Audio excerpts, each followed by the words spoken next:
violence, a certain hostility that is really belongs to this composer and nobody else to the same degree. So here's a program that allows us to hear this marvelous First Symphony. It's an all-French program. I figured, what the hell? Let's go for the general vicinity of Honegger in his era. And so we begin with Milhaud, le Boeuf sur le toit, the bull on the roof, something that nobody ever plays either. It's one of his sort of Brazilian cha-cha pieces. I can sing that too. I'm going to spare you. It's just loads of fun. Really wonderful, like about 15 minutes, and everybody's happy and smiley.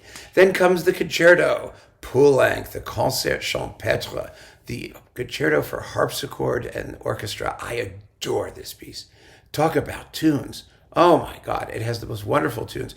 The piece makes the best ringtone in the universe. I'm telling you, throw it on your phone and just have it go, yeah, da da da da da da da da da dum, da da da da da da da da da da da da dum. I mean, I know I have to stop. I really do. But it's just a great piece. And it can be played by a piano if you don't have a harpsichord. I mean, and it works really well if the pianist has the right sort of neoclassical, almost parodistic neoclassical quality. It's just a brilliant, wonderful piece. It also ends quietly, by the way, which is why we also don't hear it very often. So then there's the intermission. You come back from the intermission, and we do the Honegger first. It's the first thing on the program for the second half.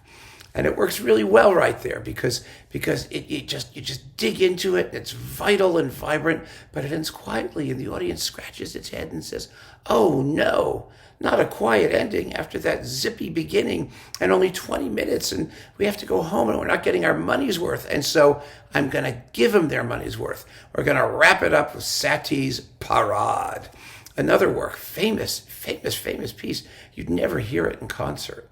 You really don't. I mean, you hear it occasionally in the theater as a ballet. The Met did it, for example, as part of a double bill with Poulenc's Les Mamelles de Tiresias, which was just fabulous. And, stuff like that. But, oh my goodness, it's delightful. It's funny. It has a typewriter in the orchestra in the percussion section. And it will bring down the curtain for this very, very curious and interesting concert with a big smile on everybody's face. It's not the kind of thing that's going to bring the house down kind of ending. It's a witty ending. It's witty and insouciant and very, very, very, very French. Yeah, it's super duper uber French and tons of fun. A great program for you to listen to at home if you'd like, because that's the only place you'll ever hear any of these programs. So, if you want to just relax of an evening and just turn your brain off and have a really good time, just relax and let it sort of wash over you, this is a really good program for that. Although the Honegger is a little bit tougher.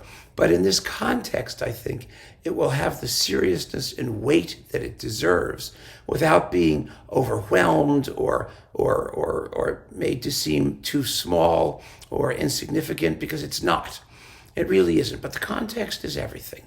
And here's a context that I think will really show off the First Symphony and provide a very fulfilling overall musical experience.